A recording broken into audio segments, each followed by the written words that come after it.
Bismillahirrahmanirrahim. Dear students, this lecture is for FSC second year physics.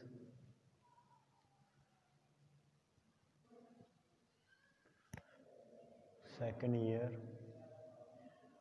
physics and chapter है 16. आज का हमारा जो टॉपिक है वो है AC through a capacitor. Through a capacitor. देखें, जब हम किसी भी कैपेसिटर को डीसी सोर्स के साथ सीरीज़ में अटैच करते हैं या हम उसे डीसी सप्लाई जो है वो प्रोवाइड करते हैं, तो सर्किट या क्लोज लूप में से अगर कैपेसिटर जो है वो आपने लगाया हुआ उसमें, लेट्स से दिस इज़, अगर ये डीसी सोर्स हो तो कैपेसिटर क्योंकि दोनों प्लेट्स के दरमियान इंसुलेटर होता है, इसलिए डीसी करंट जो है वो फ्लो नहीं करता थ्रू दी सर्किट अगर आपने वहाँ पे कैपेसिटर जो है वो लगाया हुआ है। लेकिन जो एसी करंट है सर्किट के अंदर, अगर हम इस सर्किट को फ़र्ज़ कर लें कि हमारे पास एक बल्ब है, एक लो पावर बल्ब है, लो पावर बल्ब को सीरीज़ में हमने एक कैपेसिटर अटैच किया हुआ है, कनेक्ट किया हुआ है एक स्विच के थ्रू, और इस कैपेसिटर को आप जो मेन सप्लाई जो एसी मेन है इसे आपने स्विच के थ्रू अटैच किया हुआ। एसी मेंस मीन्स कि आपने एक एसी सप्लाई के साथ आपने जैसे एसी जनरेटर उसके साथ आपने थ्रू स्विच कैपेसिटर को कनेक्ट किया हुआ है और सीरीज़ में आपके पास एक बल्ब है, लो पावर बल्ब है। जब आप स्विच को क्लोज़ करते हैं तो करंट जो है थ्रू द सर्किट वो फ्लो करना शुरू कर देता है और बल्ब जो है वो इस लाइटेड अप, बल्ब जो है वो जलना शुरू कर देता है। इसका मतलब ये है कि अगर आप एसी मेन से अटैच करेंगे, एसी सप्लाई प्रोवाइड करेंगे कैपेसिटर को, तो सर्किट के अंदर एक कैपेसिटर आपने लगाया हुआ है तो इसमें से जो एसी करंट है वो फ्लो करता है। अब हम देखेंगे कि एसी जो है करंट वो फ्लो कैसे करता है, ठीक है। तो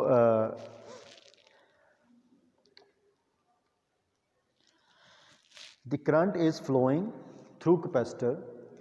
अब इंसुलेटिंग मीडियम जो है वो प्लेट्स के दरमियान एज आपको पता है वो मौजूद होता है, तो जो डायरेक्ट करंट है मैं पहले बताया वो इसमें से फ़्लो नहीं कर सकता। अब हम मैकेनिज़्म की बात करते हैं कि फिर एसी करंट कैसे फ़्लो करता है। मैकेनिज़्म ऑफ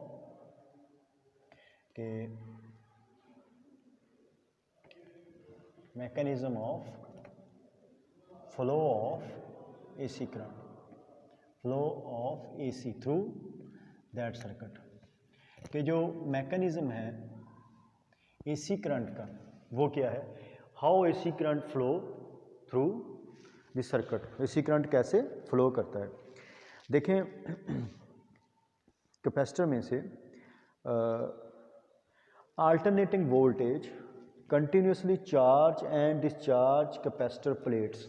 हमें पता है कि फ़र्ज़ कर लें, मैं इसको दोबारा से फेक को रेफ़र करता हूँ कि ये कैपेसिटर है, अगर लेट्स से ये प्लेट पॉजिटिवली चार्ज होगी, ये नेगेटिवली चार्ज होगी। कब?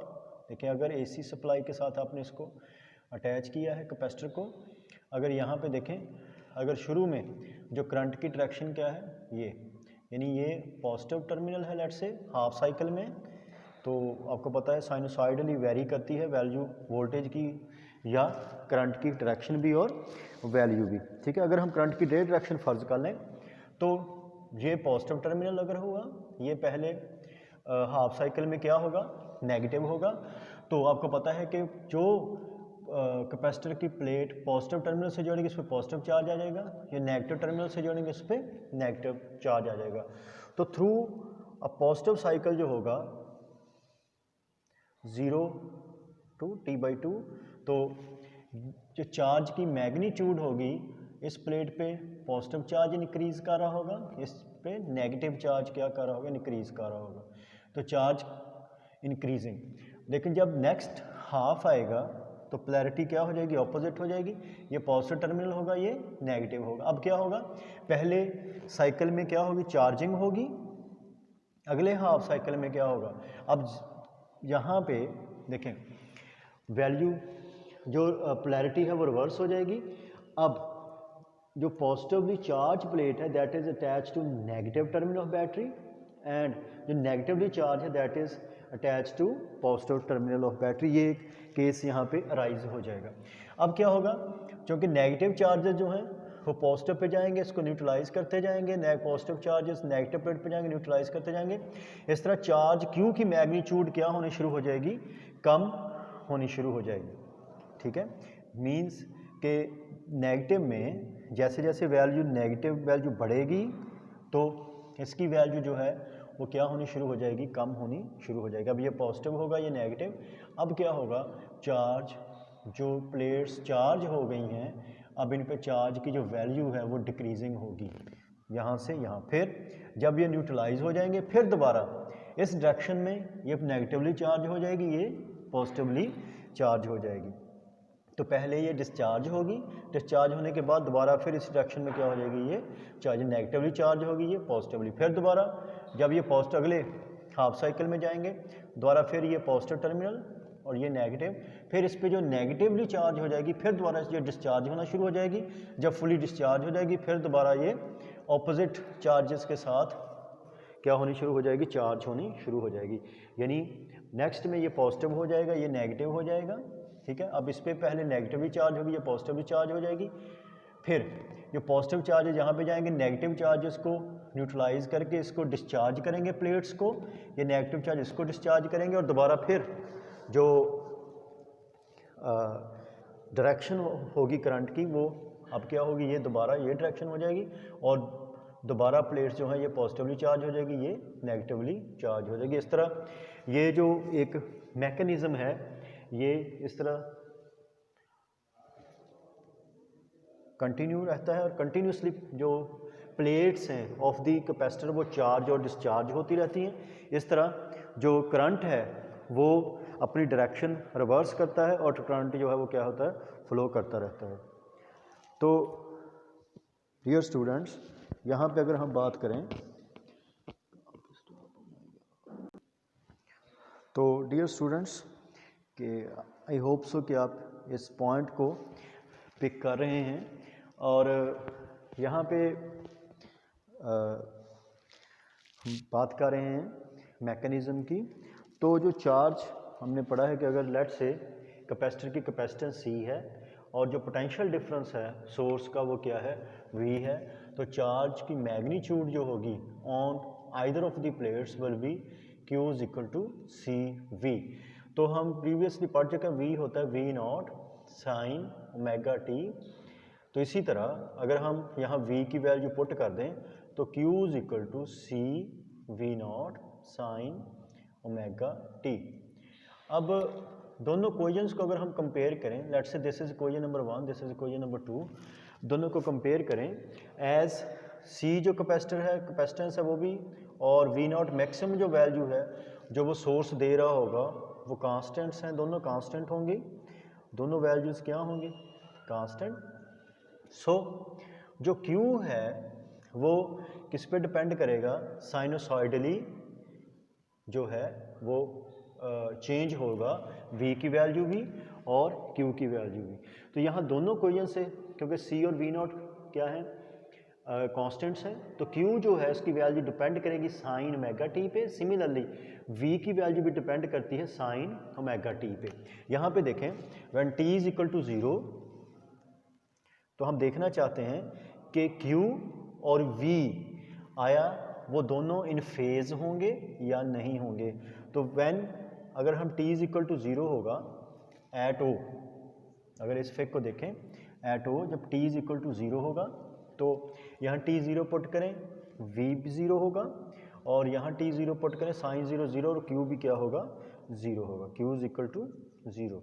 Similarly when t is equal to t/4 होगा तो V is equal to V0 होगा, वो आपको पता है पहले, और Q जो होगा इसकी मैग्नीट्यूड भी लेट से Q0, ये मैग्नीट्यूड भी क्या होगी, चार्ज की मैक्सिमम होगी। तो इसका मतलब क्या है कि जो वोल्टेज और चार्ज जो होंगे दोनों इन इन फेज़ होंगे, ठीक है। तो हम ये कह सकते हैं at every instant of time Q and V are in phase.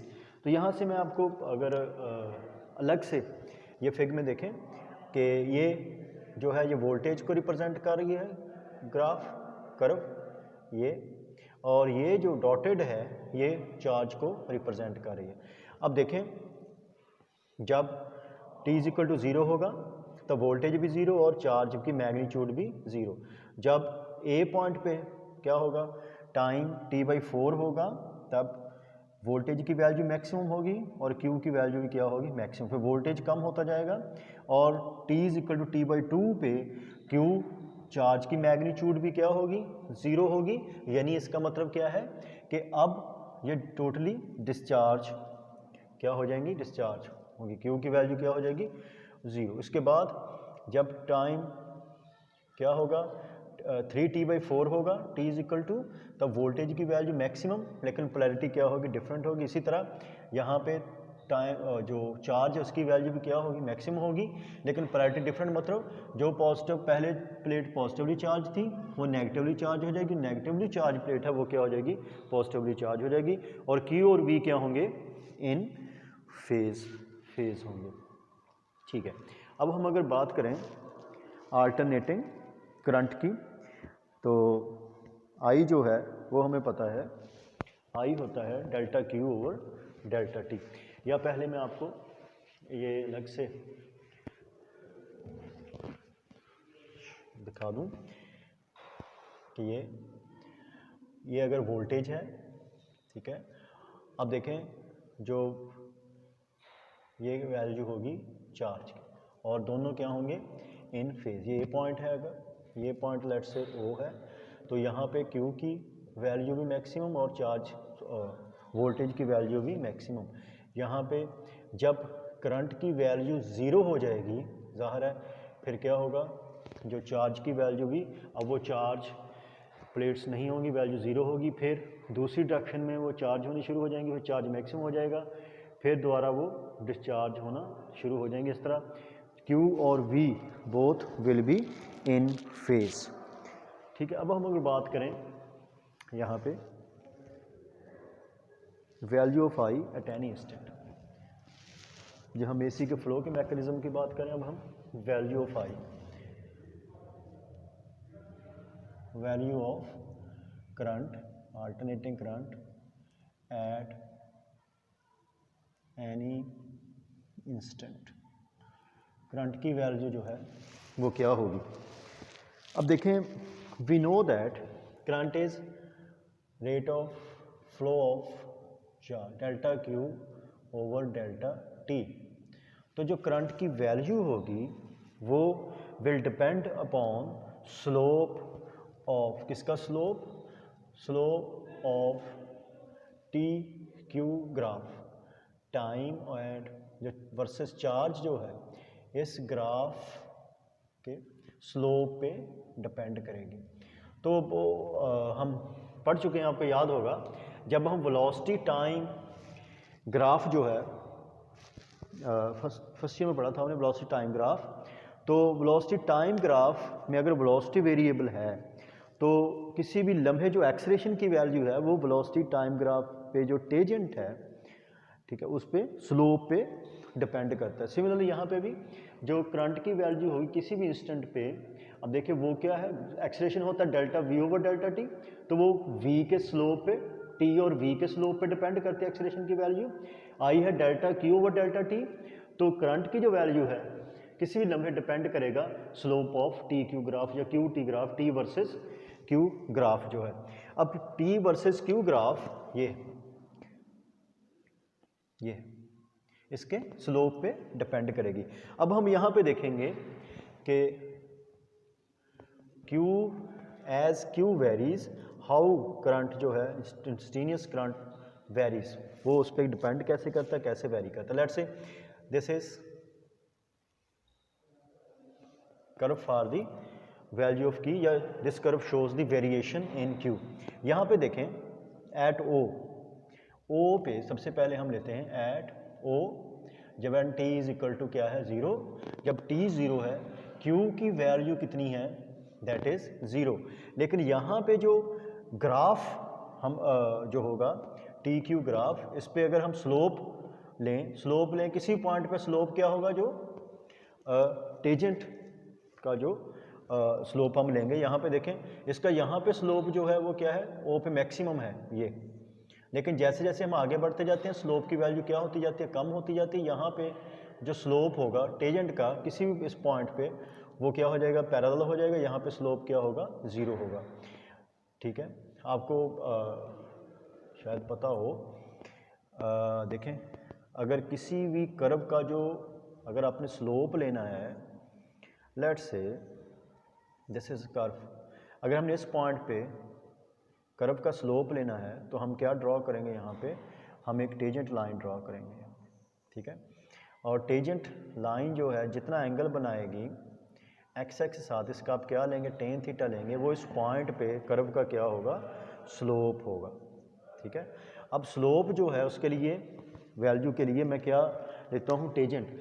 अगर ओ पॉइंट पे मैं देखता हूँ यहाँ पे टेजेंट ड्रॉ करता हूँ, यहाँ पे स्लोप क्या होगा, मैक्सिमम होगा। और जैसे जैसे मैं आगे बढ़ता जाता हूँ स्लोप जो कर्व का वो क्या होता जाता है, इसकी वैल्यू क्या होती जाती है, कम हो जाती है। यहाँ पे एट पॉइंट दैट्स से, इसको मैं पॉइंट कह देता हूँ ए, एट पॉइंट ए, जैसे ये यहाँ पे पॉइंट है ये, यहाँ पे क्यू की वैल्यू मैक्सिमम है। देखें यहाँ पे क्यू की वैल्यू 0 है लेकिन स्लोप मैक्सिमम है। इसका मतलब जो आई होगा वो वहाँ पे क्या होगा, ओ पे विल मैक्सिमम, वो मैक्सिमम होगा। सिमिलरली जब एट हम ए पॉइंट की बात करें, ए पे जब t is equal to t/4 है देन q इज मैक्सिमम। यहाँ पे q की वैल्यू कितनी है, मैक्सिमम है यहाँ पे ए पॉइंट पे। लेकिन यहाँ पे स्लोप जो है कर्व का वो क्या है, 0 है। स्लोप 0 है, इसका मतलब i इज यहाँ पे इज इक्वल टू क्या होगा, 0 होगा। ठीक है, इसी तरह जब t इज इक्वल टू, जब हम पॉइंट किस पॉइंट पे, let's say this point is b, हम इस पॉइंट पे जाएंगे, t क्या है, t/2, और q यहाँ पे कितना है, 0 है। और यहाँ पे देखें फिर दोबारा स्लोप क्या होना शुरू हो जाएगा, कम होना शुरू हो जाएगा। स्लोप की वैल्यू, स्लोप कम, सॉरी यहाँ पे 0 है और अब स्लोप जो है यहाँ से बढ़ना शुरू हो जाएगा। यहाँ पे आके स्लोप जो है ये मैक्सिमम होगा, लेकिन अब देखें इसकी डायरेक्शन क्या होगी, नेगेटिव होगी। यहाँ पे स्लोप की डायरेक्शन क्या हो जाएगी, यहाँ से यहाँ पे स्लोप क्या होना शुरू हो जाएगा, बढ़ना शुरू हो जाएगा। 0 के बाद स्लोप बढ़ना शुरू हो जाएगा। यहाँ पे इसकी डायरेक्शन टोटली क्या हो जाएगी, यहाँ पे नेगेटिव डायरेक्शन होगी। तो इसका मतलब यहाँ पे चार्ज मैक्सिमम होगा, करंट 0 होगा, फिर करंट की वैल्यू क्या होनी शुरू हो जाएगी, बढ़नी शुरू हो जाएगी। यहाँ पे देखें यहाँ तक। इसके बाद जब यहाँ पे मैक्सिमम हो जाएगा, मैक्सिमम होने के बाद चार्ज मैक्सिमम होगा, यहाँ पे करंट की वैल्यू मैक्सिमम होगी क्योंकि स्लोप मैक्सिमम है। यहाँ पे चार्ज की वैल्यू मैक्सिमम होगी लेकिन करंट की वैल्यू 0 क्योंकि स्लोप क्या है, 0 है, मिनिमम है। फिर दोबारा अब यहाँ पे जो करंट की वैल्यू है, हम बात करें यहाँ बी पॉइंट पे, तो यहाँ पे आके स्लोप की वैल्यू क्या हो जाएगी, मैक्सिमम हो जाएगी, और लेकिन क्या होगी, नेगेटिव होगी। तो यहाँ पे क्यू 0 होगा लेकिन स्लोप की वैल्यू मैक्सिमम होगी लेकिन नेगेटिव। फिर दोबारा स्लोप कम होना शुरू हो जाएगा इस पॉइंट पे आके। ये पॉइंट को अगर मैं सी कह दूं, स्लोप दोबारा 0 हो जाएगा, चार्ज मैक्सिमम होगा लेकिन करंट की वैल्यू क्या होगी, दोबारा 0 हो जाएगी, लेकिन वैल्यू क्या रहेगी, नेगेटिव ही रहेगी। इसके बाद करंट की 0 के बाद अब देखें स्लोप जो है पॉजिटिव डायरेक्शन में बढ़ना शुरू हो जाएगा। यहाँ पे वैल्यू क्या होगी, स्लोप की मैक्सिमम होगी। अब क्या होगा, करंट की डायरेक्शन चेंज हो जाएगी और उसकी वैल्यू जो है 0 से बढ़ना शुरू कर देगी। यहाँ पे आके करंट पॉजिटिव डायरेक्शन में दोबारा क्या हो जाएगा, मैक्सिमम हो जाएगा। तो इसका मतलब ये है कि करंट और चार्ज के दरमियान जो फेज डिफरेंस है वो π/2 है। यहाँ पे Q 0 है O पॉइंट पे, या हम बात करें करंट के लिए अगर ग्राफ प्लॉट करें तो यहाँ पे ये करंट के लिए चार्ज की मैग्नीट्यूड 0 है लेकिन करंट क्या है, P पॉइंट पे मैक्सिमम है।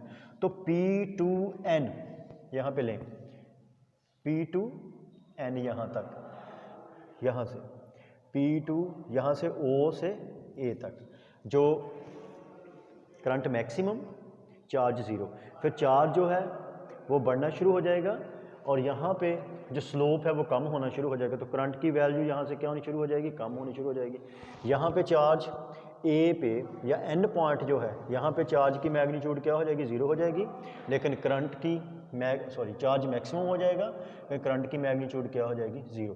फिर जब चार्ज की मैग्नीट्यूड ज़ीरो होगी, करंट की मैग्नीट्यूड क्या होगी, maximum from N to R. लेकिन अब मैं स्लोप को कंपेयर करके दिखाऊँ अगर आपको, यहाँ पे स्लोप बढ़ रहा है, ये है पॉइंट ओ टू ए, ओ टू, ये देखें ओ टू ए, ये पॉइंट तक स्लोप यहाँ तक मैक्सिमम होगा, यहाँ पे मिनिमम हो जाएगा, करंट यहाँ पे ज़ीरो हो जाएगा।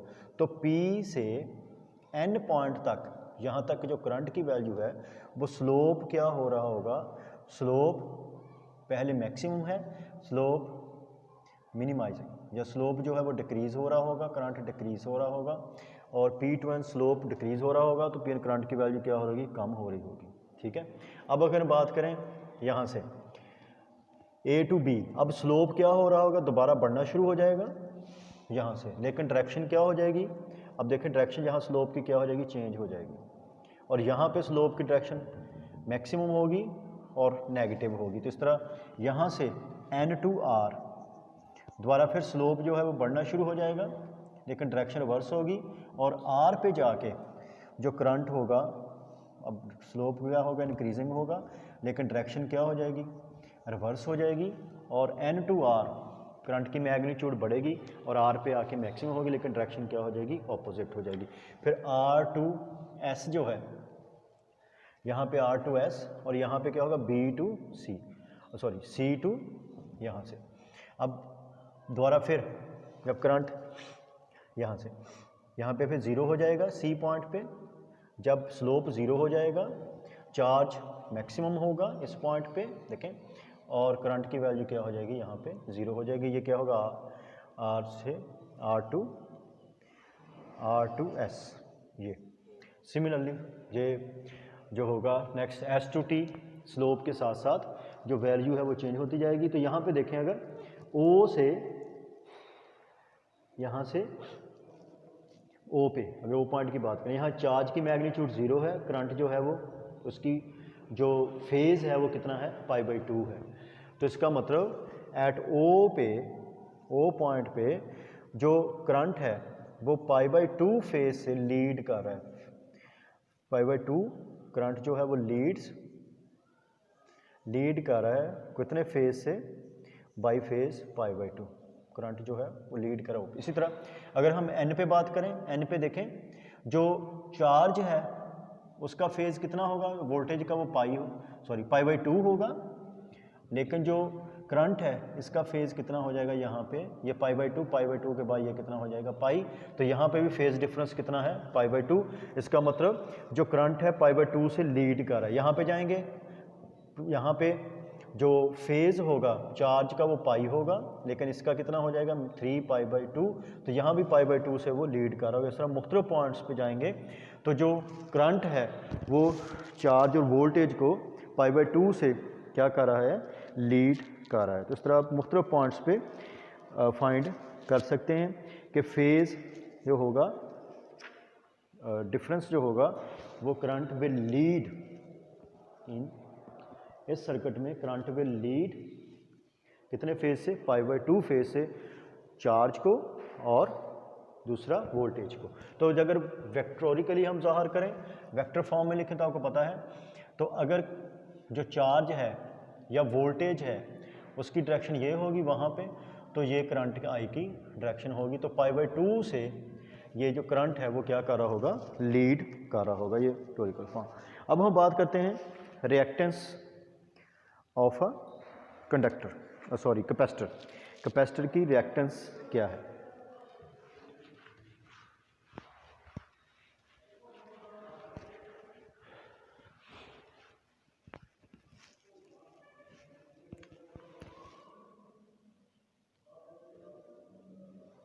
Reactance of a capacitor, reactance of a capacitor. Reactance क्या है कैपेसिटर की, reactance of a capacitor is measure opposition offered by capacitor to flow of AC। Reactance of capacitor क्या है? It is measure of opposition. जिस तरह resistor में resistance होती है तो रिएक्टेंस जो है कैपेसिटर की जो ऑपोजिशन होगी, जो वो फ्लो ऑफ AC करंट को फ्लो को जो अपोज करेगा, ठीक है, measure of opposition to flow of AC by a capacitor. एक कैपेसिटर जितनी ऑपोजिशन ऑफर करेगा एक जो फ्लो ऑफ AC को, तो वो क्या कहलाती है उस कैपेसिटर की कैपेसिटर। इस तरह रजिस्टर जितनी रेजिस्टेंस ऑफर करता है DC सर्किट में या इस सर्किट में, फ्लो ऑफ AC को हम उसे कहते हैं उसकी रेजिस्टेंस। तो कैपेसिटर जितनी AC फ्लो को रेजिस्टेंस ऑफर करेगा उसको हम कहते हैं रिएक्टेंस। और रिएक्टेंस को XC से हम क्या करते हैं? रिप्रेजेंट करते हैं। और इन केस ऑफ रिएक्टेंस जो है XC वो होता है, आपको पता है कि R होता है V/I। तो सिमिलरली XC क्या होगा? V, लेकिन बीचों के अल्टरनेटिंग करंट है तो V की भी RMS वैल्यू और I की भी हमने क्या लेनी है? RMS value. तो XC is equal to V/I, ठीक है। अब हम देखते हैं कि relationship between reactance and frequency of AC। Relation between reactance and frequency, AC current की जो फ्रीक्वेंसी है उनके दरमियान रिलेशन क्या है। देखिए, अगर इन केस ऑफ कैपेसिटर है तो जो रिलेशन है रिएक्टेंस का, XC जो है वो होता है, जो रिएक्टेंस है that is equal to 1/2 pi FC। या हम इसे लिख सकते हैं, आपको पता है 2 पाई F ओमेगा होता है, तो हम लिख सकते हैं 1/2 पाई F ओमेगा C। तो इस तरह, तो इसका मतलब क्या है कि जब नंबर 1 जब फ्रीक्वेंसी ज़्यादा होगी, इंक्रीजिंग होगी, तब जो रिएक्टेंस टू AC क्या होगा उसकी वैल्यू कम होगी। जब फ्रीक्वेंसी ऑफ AC करंट जो है उसकी फ्रीक्वेंसी अगर कम होगी तो जो रिएक्टेंस की वैल्यू जो है वो क्या होगी? ज़्यादा होगी। तो हम कह सकते हैं कि capacitor have large reactance at low frequency, ठीक है। This capacitor offer opposition to current, the magnitude this opposition will be large, thus current in circuit will be. तो चूँकि जब फ्रीक्वेंसी कम होगी रिएक्टेंस लार्ज होगी, ज़्यादा होगी, तो करंट की वैल्यू क्या होगी? कम होगी, ठीक है। इसी तरह व्हेन दी फ्रीक्वेंसी जो होगी वो स्मॉलर फ्रीक्वेंसी के साथ, वही बात कर रहा हूँ, करंट लार्ज होगा। अगर फ्रीक्वेंसी की वैल्यू क्या होगी?